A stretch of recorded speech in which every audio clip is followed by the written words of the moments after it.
Shooting থেকে ফেরার পথে ভয়ঙ্কর অভিজ্ঞতার সাক্ষী হলেন অভিনেতা রণজয় বিষ্ণু। সোশ্যাল মিডিয়ায় সেই খবর নিজেই জানালেন তিনি। গাড়ি চালানোর একটি ভিডিও পোস্ট করেছেন রণজয়। সেখানে দেখা যাচ্ছে এখনো ভোরের আলো ফুটেনি। কুয়াশা ঘেরা রাস্তা দিয়ে গাড়ি চালিয়ে ফিরছেন তিনি। ভোরের কুয়াশায় গাড়ি চালানোর ভয়াবহ অভিজ্ঞতা তুলে ধরেছেন তিনি।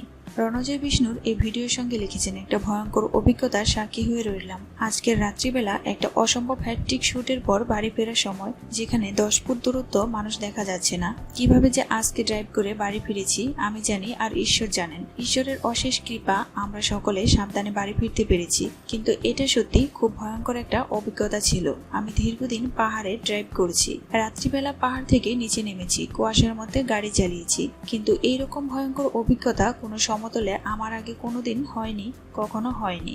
এই দিনটা আমার মনে থাকবে সারা জীবন। খুবই ভয়ঙ্কর অভিজ্ঞতা। যে কোনো সময় একটা গাড়ি যদি উল্টো দিক থেকে ভুলভাবে চলে আসে তাহলে বাঁচার কোনো রাস্তা নেই।